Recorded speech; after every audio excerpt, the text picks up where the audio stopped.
Well, it's Wednesday here on Parliament Hill, and Wednesday traditionally is caucus day. That's when virtually all of the national political parties, all of the MPs get together in rooms back here in Centre Block and talk about the issues that are important to them, what's coming up for the week, how they're going to perform in the House, media issues, etc. There's certainly no lack of things to talk about. And one of the things everybody's talking about right now, of course, is political leadership, because the Liberals continue to be on their high-profile leadership contest process here.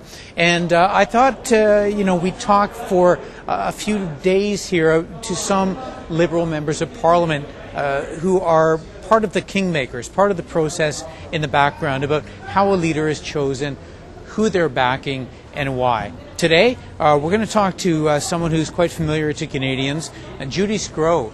Used to be a Liberal cabinet minister. You may recall she had a bit of a scandal that actually cost her portfolio a few years ago. I think she was ultimately exonerated, but boy, there's political price to pay for everything here on Parliament Hill. Anyway, here's my conversation with Judy Sgro about who she's backing right now, which is actually nobody, and here's why. Well, I'm here in the foyer of the House of Commons with Judy Sgro. Judy, of course, is a former Liberal cabinet minister and somebody who's been around this place for a long time, a very experienced parliamentarian, and somebody that the Canadians have a lot of respect for. And Judy, I want to talk a little bit about this very fascinating leadership contest going on within your party. I understand you haven't picked your horse yet. No, I haven't. Well, what are the things you're looking for? What are the qualities in a leader right now, and how do you assess the front runners? Well, I think the first part is that commitment to the Liberal values that make us Liberals.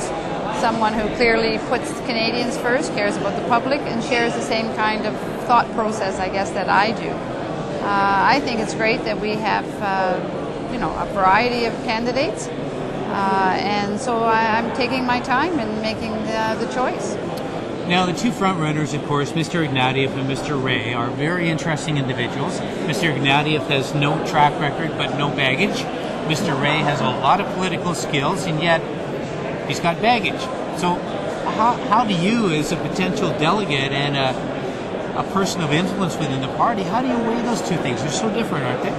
Well, I think it's fascinating. If you look at the top four, right, which include Mr. Dion, who's a man of impeccable talent, Gerard Kennedy, who left on Ontario cabinet posting, those four really have an immense commitment, I believe, to our country. So I did not want to prejudge any of them. I think there's been a lot of growth happen throughout this period of time.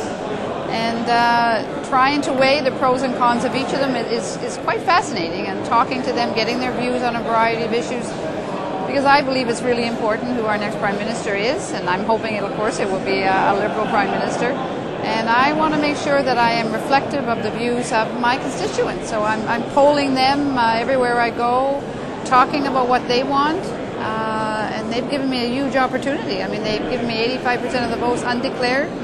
It's a real big issue of trust they have, and so I have to make sure that I make the right decision, and I'm going to take my time to do that. Do you believe that it is time for a leader of the Liberal Party from Toronto? Well, I'd love to see that happen too, but it has to be the right person, and we have to make sure that we've got someone that has all of the credentials necessary, that has the confidence of Canadians, that will take us hopefully into an election and back into power. And how much credence do you put, if anything, on somebody who is a leader who has a seat now versus not having a seat? Because two of the front runners do and two don't. Does that make a difference? Not really. I think we've seen in Ontario, as an example, when John Tory was a while before he had a seat. We've seen Jack Layton was out for quite a while. I mean, somehow we seem to manage, whatever party it is that doesn't have a spot, they still seem to manage. I think the person who has a seat now has a little bit more going for them probably than one who doesn't. But clearly it's worked for other parties, and I'm sure it'll work for ours. Now, the evil opposition to the Liberal Party, aka Conservatives, say the poor Liberals are dispirited, they're out of money, they're directionless, they don't have a clear focus in the leadership. You've heard all this stuff. Yeah. How do you respond to that? Are you guys in a period of renewal and rebuilding where you kind of casting around here, because you do have a real diversity in terms of the leadership candidates. We do, and I think that's where the strength comes from. You know, the first couple of months you had to readjust to being in opposition, and that's quite an adjustment.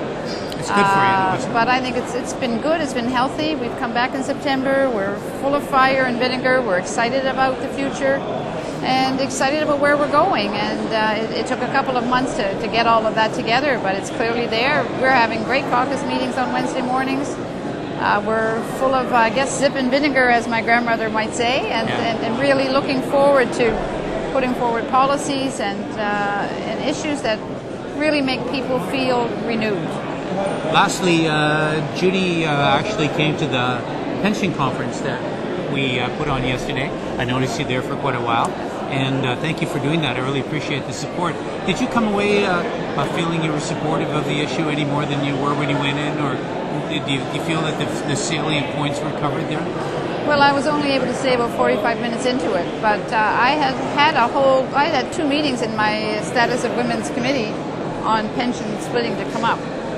But unfortunately or fortunately, depending on which side of the issue you are, we had 2 issues to choose from. One was the economic security for women, which included a review of the income splitting issue, as well as human trafficking, and the committee felt that they wanted to do the human trafficking at this particular time. So, but I do want to learn more about it. I think it was a fascinating issue, one that really requires some additional debate and discussion, but I want to get some comments back from finance on how many reasons they can say why not to do it. There's always a few, aren't there? Well, then we could have a further discussion on just how we might mitigate some of those. But it certainly sounds something that is long overdue, and another way of us helping the senior population. Yeah, exactly. And hopefully we can work together in a nonpartisan way, for sure.